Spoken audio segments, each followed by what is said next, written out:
Welcome to r/MaliciousCompliance, where we share stories of people conforming to the letter but not the spirit of a request. And today we have 3 great stories, so subscribe, hit the like button, and let's begin. The first story: I went to a terrible job, and that's why I made conditions to my boss. The second story: Karen complained her key card didn't work, when it absolutely did. The third story: Woman lied about her children's ages, so she had to watch a movie instead of shopping.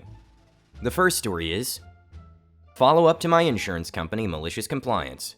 Some background: Geico is a terrible company to work for. They micromanage you to the extreme, set impossible expectations. I was graded an F on a call once because I sneezed. Seriously, you only have 4 graded calls a month, and this is what determines your ranking as an employee, and expect you to put up with the scum of the earth. I once kept a week-long tally of how many times customers cussed me out every day. I did the math and realized I averaged being cussed out about 15 times a day. Of course, if you work for Geico, this is something you're all aware of. I worked for this hellhole at the height of the recession. I sat at a computer all day answering phones, then went home and filled out applications until 9:30 to 10 at night, with nothing to show for it for over a year. I'm not the type of guy who gets depressed or lets things get me down, but working at this hellhole ruined my life so severely that I started puking every morning before going into work. I had to call my mom, as a grown-A adult, on my way to work most mornings, and ask her to convince me not to turn around and go home. Something about me: I never call out of work. I'll go into work feeling so sick that I feel like I'm going to die, but I don't call out. Except at Geico. I hated the job so much, and was done being treated like dirt, done with the insane micromanagement, moronic managers, computer programs that crashed every other minute, and customers who were calling directly from Satan's butthole. I was finishing my master's in teaching credential program at the time, and realized that after a year of looking for another job, my student teaching internship was 2 months away. So I just stopped caring. Don't get me wrong, I understand the average customer did nothing wrong to me, and I always treated them right. But if somebody cussed me out, I hung up on them. If somebody gave me an attitude, I'd put them on hold for 10 minutes while I went to grab a coffee. I purposely stopped following the corporate script and never upsold anything ever. Then I realized that the morning nausea and vomiting I had been experiencing would go away if I simply didn't go into work. I had plenty of sick time saved up and would just call out if I felt like it. If I didn't feel like it, I just wouldn't show up. I ran out of sick time pretty quickly doing this. My logic was simple, and I'll explain that in a bit. One day I had it scheduled to miss the first half of the day to attend a mandatory meeting in regards to setting up my student teaching internship. I told my supervisor I'd be in around 1 or so, depending on how long things took. The day was awesome, and I was feeling super enthusiastic about this new chapter in my life. Until I started driving north to go to work. Then that Geico-y feeling of misery hit me, but only for a minute. I called my wife and told her I was hungry. We should get pancakes. So we did. We took our time eating. I had a cup of coffee, then another. She asked me if I had to go to work. I said yep, and asked for a third refill. She asked if I was planning on going in, to which I responded, nope. She asked me if I had called to tell anyone, and I said, nope. That was that. I took the rest of the day off and loved every minute of it. My supervisor called at least 3 times, and I hit the ignore button every time. He left 3 messages about how my behavior was unacceptable too. I deleted all of them. The next day I woke up feeling a bit better, only to have that nauseous feeling hit me the second I realized I had to go to work. So I took my time getting ready, waited 45 minutes or so for traffic to clear, and slowly made my way into the office. The boss was waiting for me, and as soon as I clocked in, he asked me to meet him in a side office. We sat making small talk for a couple of minutes, until a higher-up came in. Not his boss, but his boss's boss. That would make him my boss's boss's boss. Serious stuff. The 2 of them start tag-teaming me, telling me how my behavior was unacceptable, how I should be ashamed of myself, how I needed to be a team player. I was on thin ice and blah blah blah. I waited patiently until they were done, and no SHing you, the first thing I said was, "You guys done?" Okay, good, cause now it's my turn. Here's the thing, I hate this job. This job sucks. It's the worst thing that's ever happened to me, and if the economy wasn't as awful as it was, I would have been out of this hellhole a long time ago. But the economy sucks, almost as bad as this SH job, and I don't have a choice but to work here. It's been years since this happened, so that's not a verbatim quote, but it's pretty close to what was said. I continued, here's the thing, you have nothing on me. When I say I don't give an SH, I need you to understand exactly what I mean. I don't give an SH about this job. I have my student teaching internship in 2 months, and I'll not only be done with this SH job, I'll be done with the BS customer service industry forever. But here's the thing, I tried finding another job, but there isn't any other work out there, so I'm stuck here and you're stuck with me. But here's how I see things. You can fire me now, 2 months before I quit, and that unpaid internship will turn into a fully paid internship, thanks to unemployment benefits. I'll have corporate sponsorship of my student teaching.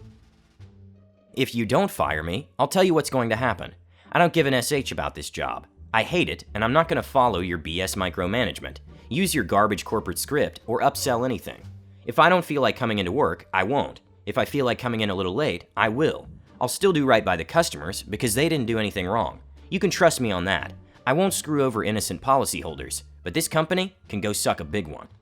I then sat back like Peter Gibbons and said, "Ball's in your court, guys. I gotta tell you, I'll support you either way on this."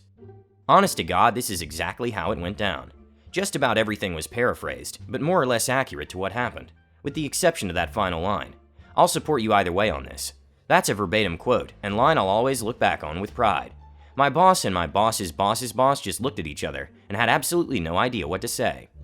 Eventually, my boss's boss's boss looked at me and said, "Well, I have to say, usually people aren't that honest. I appreciate you being so direct and honest with me. I guess you can go back to work now." So I did. Of course, being the little SH I am, I shook his hand before I left and said that it was nice meeting him. I spent the next month more or less doing what I wanted to at the company. I still treated customers who deserved it with respect, except for the very last one, but that's another amazing story. But now I didn't use the corporate script, upsell anything that wasn't relevant to the customer, or worry about any of the moronic scores or quotas. I kept to our bargain and stayed home on days that I felt like staying home, and usually rolled in 30 to 45 minutes late to avoid rush hour traffic. Eventually, my last day came and I did a final no-call, no-show, which was perhaps the best one ever. I ignored all 5 of my boss's messages, took the weekend off and started student teaching the next Monday. I'm now on my 8th or 9th year teaching, and there's never been a time when I didn't look back at the end of my tenure at Geico with anything other than pride. The second story is, the Karen of my building told me her keycard isn't working, demanded I fixed her keycard, so I did. This just happened maybe 5 minutes ago, and I think it's hilarious. I'm the facility manager for my building. Everything that happens and goes wrong is my responsibility, so I make sure everything runs smoothly. My boss had made it clear, it's my building and I was hired to not only keep people in line but run everything. I'm not a D, but I hold people accountable, forcibly put politely. There was no facility manager for a long time before I came along, and both clients and employees ran amok with no order. In the 4 months I've been here, my boss has praised my performance and has gone to bat for me countless times. She's the best boss I've ever had. I've got a firm but fair approach, and my reputation reflects that. I've got a Karen in the building, and trust me, the name stereotype applies, who's just a counselor for family services, has nothing to do with our group. She likes to complain about everything, and gives my boss a headache almost daily. She shares an office with another woman, who's unfortunately picking up on her Karen tendencies. Karen in training. I've been doing a keycard audit all week, and I knew to leave Karen's keycard alone, because she's the only Karen in the building, so her name stands out. I'm missing 75 keycards, lots of former employees having all-door access, dating all the way back to 2015. Can't have that, so I deleted a lot of them, especially if it had a wacky name or just a room number. However, I did delete Kit's card information because it wasn't under her name. She just came to tell me her keycard wasn't working, and Karen happened to be passing by and overheard it. I went and fixed Kit's keycard, and we went to go check to see if it worked or not. We found Karen outside the office waiting, complaining to my boss that her keycard didn't work either. Karen wandered away, and my boss rolled her eyes, and I smiled and I told her I would take care of it. After checking to make sure Kit's keycard worked, I went downstairs to check the system, looked up Karen, and wouldn't you know it, her keycard was completely fine. In fact, it showed she had a master keycard, so I changed all of her permissions and limited her back to just her room only. I went upstairs and got my boss's attention because her office is next door to the ladies, and I mouthed listen and pointed. I opened their door and was all, "Hey Karen, I went and checked your keycard in the system. Everything is good to go. In fact, it said you had a master key to the building, and per the company orders, since you're not a contractor or a company employee, I can't give you that access. So I had to revoke your status to just this room only. Can't have you bugging people on official business. Wink. Thanks for bringing your keycard to my attention." She started to object that she needed the master keycard because XYZ, and I was all, "Yeah, sorry. Maybe before, but I'm the facility manager, and you don't need access to everything except this office. And if you do, it's outside your pay grade, so you'll have to come get me. Okay? Cool, thanks, bye." And then just closed the door on her mid-sentence. My boss was quietly laughing her A off in her office and gave me an air high five. Edit. To be clear, I'm not talking down about my coworkers. They're fantastic people, and no, I'm not a suck-up. They work in education and bend over backwards to help students and customers get the information and help they need. Karen isn't staff, she's just renting an office. She has no business having access to our materials, supplies, or workspaces, especially when they're handling students' private information.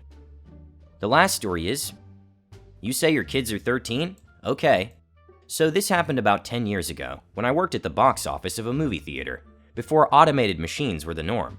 Adult tickets, 14 plus, were $11.99, kids 3 to 13 were $9.50, and kids under 3 were free. I had a woman come to my till with 2 kids. Now these kids look to be about 15, though it can be hard to tell sometimes. As many kids don't carry any kind of ID, the rule of thumb was to sell either a kid's ticket or adult ticket, based on how old the adult told us the kids were. Many people would abuse this and say the kids were 13 in order to save a few bucks.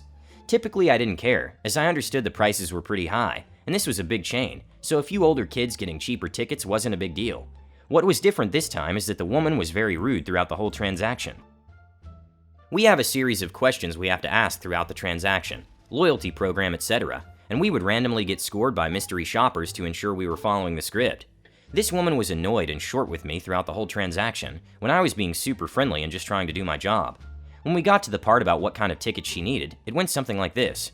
Me, how old are the kids? Her, why? Me, so I know whether they need kids tickets or adult tickets. Her, what is the difference? Me, adult tickets are for 14 plus, and they are $11.99. Kids tickets are for 3 to 13 and are $9.50. Her, oh, they're 13. Me, okay, and which film would you like to go see today? Her, whatever film it was, I can't remember anymore. Me, okay, no problem. For 2 kids and 1 adult, that'll be $30.99 total. Her, actually, I'm not going with them, I'm just dropping them off. Me, unfortunately, this movie is 14A, which means you have to be either 14 or accompanied by an adult to see it. Her, well, they're 14. Me, you just told me they're 13. Her, they're actually 14, I just didn't want to pay the price for adult tickets. Me, unfortunately, you told me they're 13. Unless you have ID that shows they're 14, I have to assume what you first told me was correct, and cannot allow them to watch this movie unsupervised, as it is 14A. Her, this is ridiculous, so what are my options? Me, they can either go to a different movie that's not 14A, or you will have to buy a ticket and accompany them to this one. After a lot of back and forth about options, she finally decided to bite the bullet and buy an adult ticket to accompany them. I like to think she spent the next 2 hours reflecting on how her attempt to save $5 ended up costing her $11.99, and 2 hours of her time. Realistically, she likely bought the ticket, accompanied them into the theater, and then left them there to watch the movie while she went shopping. Either way, it still cost her the extra $11.99 for a ticket. Thank you for watching. Don't forget to subscribe.